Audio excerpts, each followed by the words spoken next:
Hello student, नमस्कार, आदाब, सत श्री अकाल। आप सभी का हमारे इस ऑनलाइन प्लेटफॉर्म पर स्वागत है। आज हम बात करने जा रहे हैं भारतीय संविधान के एक इम्पोर्टेंट टॉपिक जो है राज्य के नीति निर्देशक तत्व, जिसे आप लोग directive principle of state policy भी कहते हैं और शॉर्ट में इसी को DPSP भी कहते हैं। तो एक कल्याणकारी राज्य की स्थापना के लिए हमारे संविधान के द्वारा राज्यों को कुछ दिशा निर्देश दिए गए हैं। ये दिशा निर्देश जो हैं वही directive principle of state policy हैं। अब बात करें कि ये जो राज्य के नीति निर्देशक तत्व हैं, DPSP हैं, इनका वर्णन हमारे संविधान में किस जगह किया गया है, क्योंकि प्रश्न यहीं से बनता है। कई बार प्रश्न बना है कि DPSP का उल्लेख किस आर्टिकल के अंतर्गत किया गया है। तो आइए हम इसके आगे बात करते हैं। ठीक, तो संविधान के भाग 4, कहा संविधान के भाग 4 और अनुच्छेद की बात करें तो अनुच्छेद 36 से 51 यानी कि आर्टिकल 36 to 51 के अंतर्गत राज्य के नीति निर्देशक तत्वों का वर्णन है। कहा संविधान के भाग 4 और 36 से 51 के बीच में। अब भाग 4 की बात कर रहे हैं तो एक बार हम अब तक प्रीवियस पढ़ भी चुके हैं और एक बार हम रिवीजन भी कर लेते हैं कि भाग 4 के पहले यानी कि भाग 1, 2 और 3 में क्या था, और उसके पहले संविधान का जो हमारा प्रथम पेज था जिसे हम लोग प्रस्तावना या उद्देशिका के नाम से जानते थे, उसको भी हम लोग पढ़े थे, तो वो भी हम देख लेते हैं। ठीक, तो राज्य के नीति निर्देशक तत्वों में आगे बढ़ने से पहले बात करें कि सबसे पहले हम लोगों ने क्या पढ़ा, तो सबसे पहले हम लोगों ने प्रस्तावना पढ़ा था। क्या? प्रस्तावना, जिसे आप लोग उद्देशिका या प्रियम्बल के नाम से भी जानते हैं। ठीक, प्रस्तावना के बाद हम लोगों ने जो पढ़ा वो क्या है, तो प्रस्तावना के बाद हम पढ़े संविधान का भाग 1। क्या पढ़े?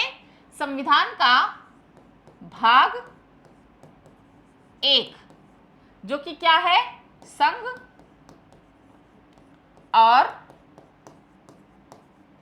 उसके राज्य क्षेत्र। ठीक, तो संघ और उसके राज्य क्षेत्रों का वर्णन संविधान के भाग 1 के अंतर्गत किया गया है। संघ एवं उसके राज्य क्षेत्र, जिसे हम लोग क्या कहते हैं, the union and it's territory. फिर इसके बाद आता है संविधान का भाग 2। क्या आता है? संविधान का भाग 2। इसके अंतर्गत हम लोगों ने क्या देखा था, क्या पढ़ा था, तो इसके अंतर्गत हमने भारतीय नागरिकता के विषय में बात किया था। किसके विषय में? भारतीय नागरिकता के विषय में बात किया था हमने। ठीक, भारतीय नागरिकता यानी कि इंडियन सिटीजनशिप के विषय में मैंने आप लोगों को बताया था कि किस प्रकार से भारत में नागरिकता अर्जित की जा सकती है, कैसे कोई व्यक्ति भारत की नागरिकता प्राप्त कर सकता है और किन आधारों पे भारत की नागरिकता समाप्त भी हो सकती है, अंत भी हो सकती है। इसी के साथ हम लोगों ने यह भी देखा था कि भारत में एकल नागरिकता का प्रावधान किया गया है। संसद को नागरिकता से संबंधित नियम कानून बनाने का राइट दिया गया है और संसद ने अपने इसी शक्ति का प्रयोग करते हुए एक अधिनियम, एक एक्ट भी पारित किया था। कौन सा? भारतीय नागरिकता अधिनियम 1955। ठीक, तो इसके अंतर्गत हम लोगों ने ये देखा था। फिर हम इससे आगे बढ़े थे और किसकी बात कर रहे थे, फिर हमने बात किया था भाग 3 की। भाग 3, इसके अंतर्गत क्या बातें कही थी, बात किया था हमने या क्या लिखा गया है, तो मौलिक अधिकारों के विषय में लिखा गया है। किसके विषय में? मौलिक अधिकार। ठीक है, मौलिक अधिकार यानी कि फंडामेंटल राइट। ठीक, तो अपने प्रीवियस क्लास में हमने इस विषय में बात कर लिया है। तो जो बच्चे अभी तक ये पुराना क्लास अटेंड नहीं किया है तो जाकर के इस क्लास को अटेंड कर लीजिएगा। और अब हम इससे आगे बढ़ रहे हैं और बात कर रहे हैं DPSP यानी कि directive principle of state policy के विषय में। ठीक,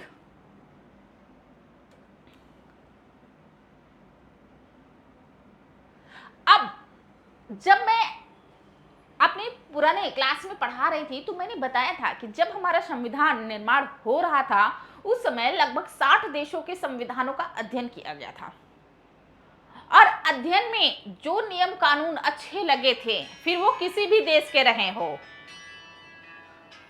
तो बिना संकोच के हमारे देश के काल और परिस्थिति के अनुसार परिवर्तन करते हुए हमारे संविधान में उसे जोड़ा गया था। तो ये जो नीति निर्देशक तत्व है, ये कहां से लिए गए, इसकी सोच क्या है, इसकी प्रेरणा क्या है? तो कौन सा है? तो आयरलैंड का जो संविधान है, आयरिश कॉन्स्टिट्यूशन, यही राज्य की नीति निर्देशक तंत्रों का स्रोत है, सोर्स है, प्रेरणा है। ठीक, इसके आगे बात करें तो इसकी प्रकृति क्या है, इसका नेचर क्या है? तो यह कैसा है? गैर न्यायोचित है। कैसा है? गैर न्यायोचित, यानी कि नॉन जस्टिएबल है। यानी कि इसे लागू कराने के लिए आप न्यायालय की शरण में नहीं जा सकते। जैसे आप फंडामेंटल राइट पढ़ रहे थे, मौलिक अधिकार पढ़ रहे थे, तो उसकी प्रकृति कैसी थी?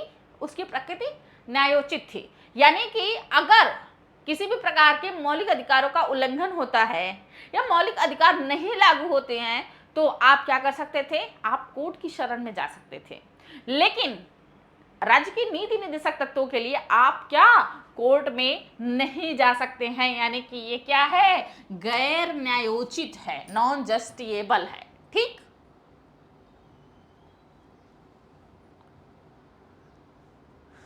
अब देखिए,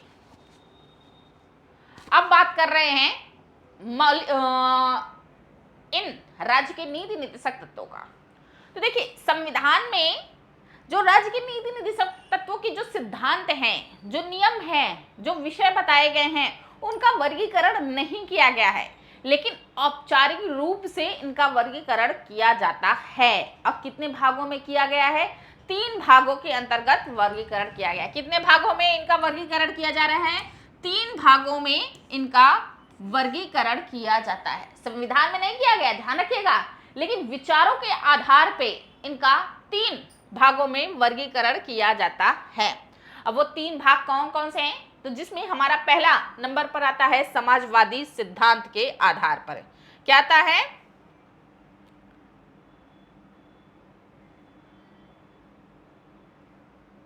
पहला है समाजवादी सिद्धांत के आधार पे। ठीक, तो देखिए, ये जो सिद्धांत है, समाजवादी जो सिद्धांत है, सामाजिक और आर्थिक न्याय, कौन सा न्याय?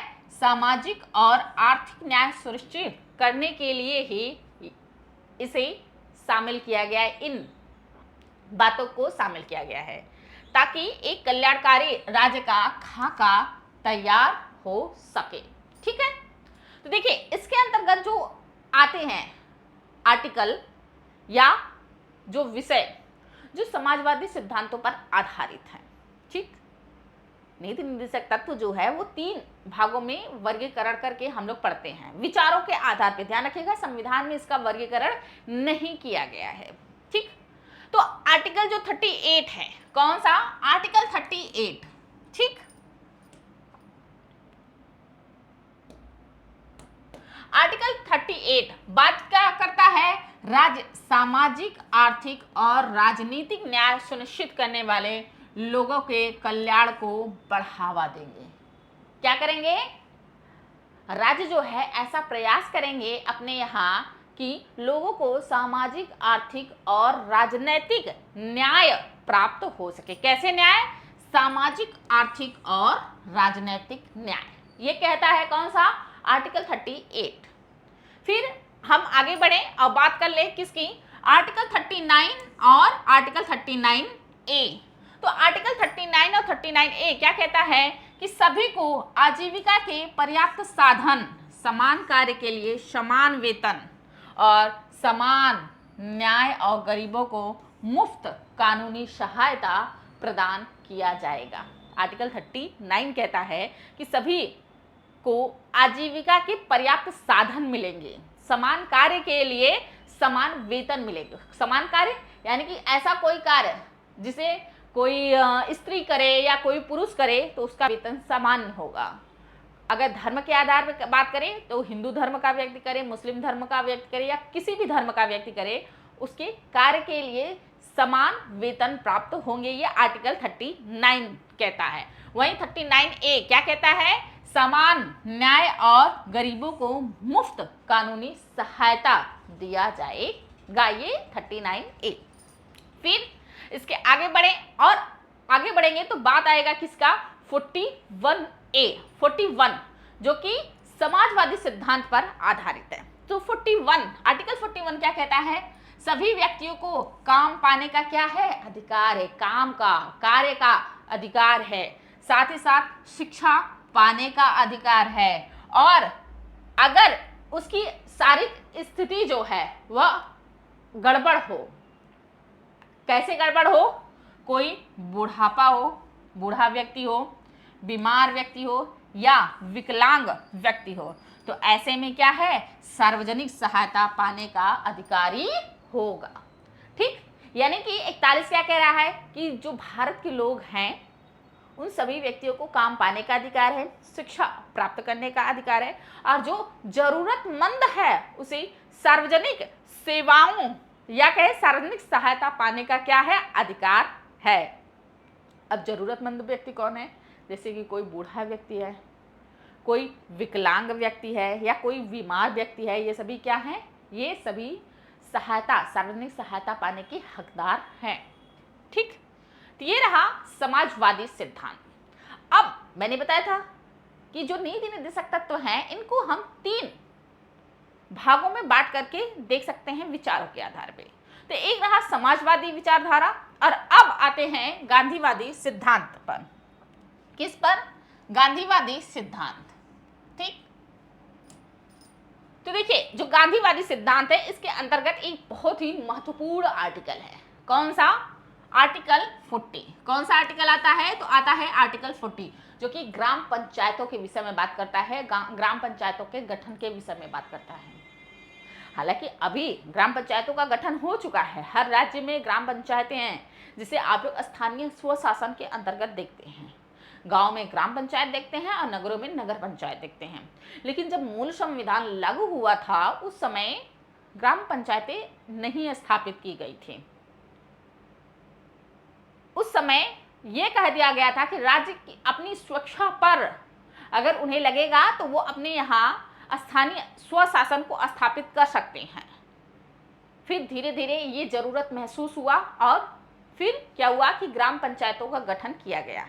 लेकिन जब संविधान में उस समय लागू नहीं किया जा सका तब क्या किया गया, इसे नीति निर्देशक तत्वों के अंतर्गत रख दिया गया और राज्य को निर्देश दे दिया गया कि राज्य आने वाले समय में जैसा महसूस करेगा कि राज्य ग्राम पंचायतों का गठन होना चाहिए या नहीं होना चाहिए, राज्य इसके विषय में स्वयं निर्णय लेगा। ठीक, तो आर्टिकल 40 जो है, अनुच्छेद 40 जो है वह ग्राम पंचायतों के गठन से संबंधित है। और ये किसके विचार हैं, ये गांधीवादी विचार हैं या गांधीवादी सिद्धांत हैं। ठीक, इसी के साथ साथ आर्टिकल 43 जो कि कुटीर उद्योगों के विषय में बात करता है। क्या बात करता है, ग्रामीण क्षेत्रों में व्यक्तिगत या सहकारिता के आधार पर क्या होगा, कुटीर उद्योगों को बढ़ावा दिया जाएगा। ठीक, उसके बाद आर्टिकल 46 और 47 आता है, ये भी गांधीवादी सिद्धांत पर आधारित है जो कि कमजोर वर्ग और निषेध, कुछ रोक टोक की बात करता है, जिसमें आर्टिकल 46 जो है वह SC/ST के कल्याण की बात करता है। SC/ST के विषय में, अनुसूचित जाति और अनुसूचित जनजातियों के विषय में बात करता है। और वहीं आर्टिकल 47 जो है वह क्या कहता है, स्वास्थ्य के लिए हानिकारक नशीले पदार्थों के सेवन पर प्रतिबंध।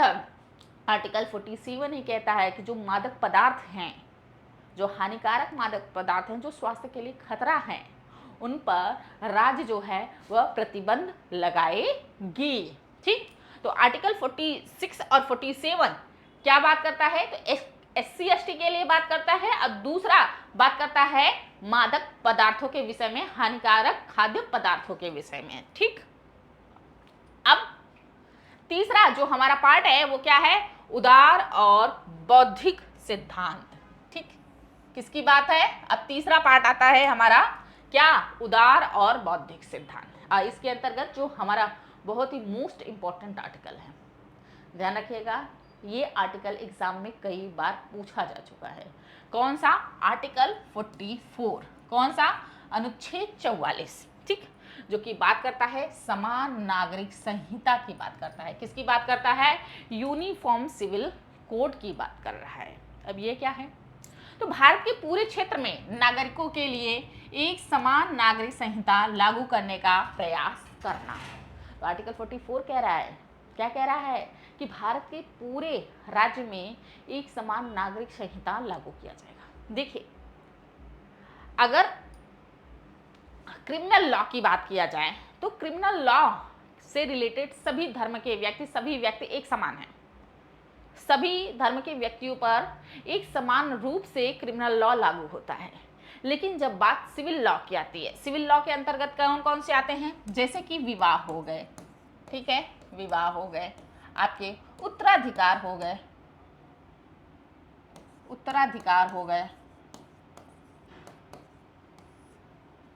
जैसे कि तलाक हो गए, तलाक, ठीक, ये सभी क्या है? तो ये सभी नागरिक संहिता के अंतर्गत आते हैं। और ऐसे में हमारे भारत में क्या व्यवस्था किया गया है कि हर धर्म के लिए अलग अलग लॉ है। जैसे हिंदू धर्म का अपना हिंदू लॉ है, मुस्लिम धर्म का अपना मुस्लिम लॉ है।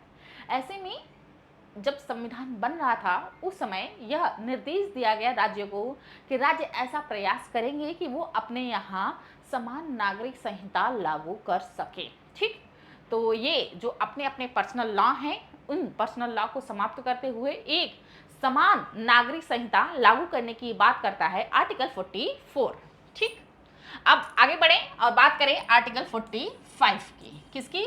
आर्टिकल 45 यानी कि अनुच्छेद 45, जो कि बालकों के शिक्षा की बात करता है, बच्चों के शिक्षा की बात करता है। अब बच्चों की शिक्षा की बात कैसे करता है? तो कहता है कि सभी बच्चों को 6 वर्ष की आयु पूरी करने तक प्रारंभिक बाल्यावस्था की देखभाल और शिक्षा प्रदान करना। क्या कहता है कि राज्य को ऐसा निर्देश दे रहा है कि जो 6 वर्ष से कम उम्र के बच्चे हैं तो उनकी बाल्यावस्था की देखरेख किया जाए और उन्हें शिक्षा प्रदान करने की बात करता है, यानी प्री स्कूल की बात कर रहा है। आजकल जैसे चल रहा है ना प्ले स्कूल, जहाँ पे 6 वर्ष से छोटे छोटे बच्चे पढ़ने जाते हैं। और गवर्नमेंट की बात करें तो आंगनवाड़ी केंद्र हैं जहाँ पे छोटे छोटे बच्चे, 6 वर्ष से कम उम्र के बच्चे जाते हैं शिक्षा ग्रहण करने के लिए। तो ये प्ले स्कूल या प्री स्कूल की बात कर रहा है कि 6 वर्ष से कम आयु के जो बच्चे होंगे तो उनकी शिक्षा और उनकी बाल्यावस्था की देखरेख के विषय में सरकार जो है, राज्य जो है, वह प्रयास करेगा।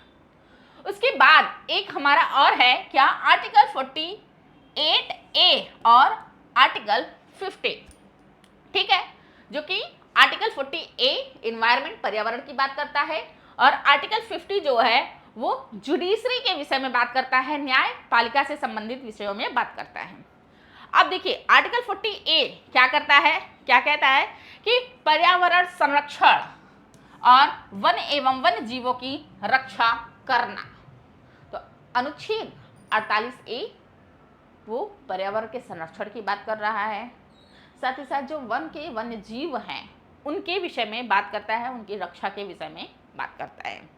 वहीं आर्टिकल 50 जो है वह न्यायपालिका को कार्यपालिका से अलग रखने की बात करता है कि न्यायपालिका और कार्यपालिका दोनों क्या हैं, अलग अलग रहेंगे। जैसे कि आगे आप लोग पढ़ेंगे कि संसद के 3 अभिन्न अंग, और साथ ही पढ़ेंगे आप क्या, सरकार के 3 अभिन्न, जिसमें आप पढ़ेंगे कार्यपालिका, न्यायपालिका और व्यवस्थापिका के विषय में।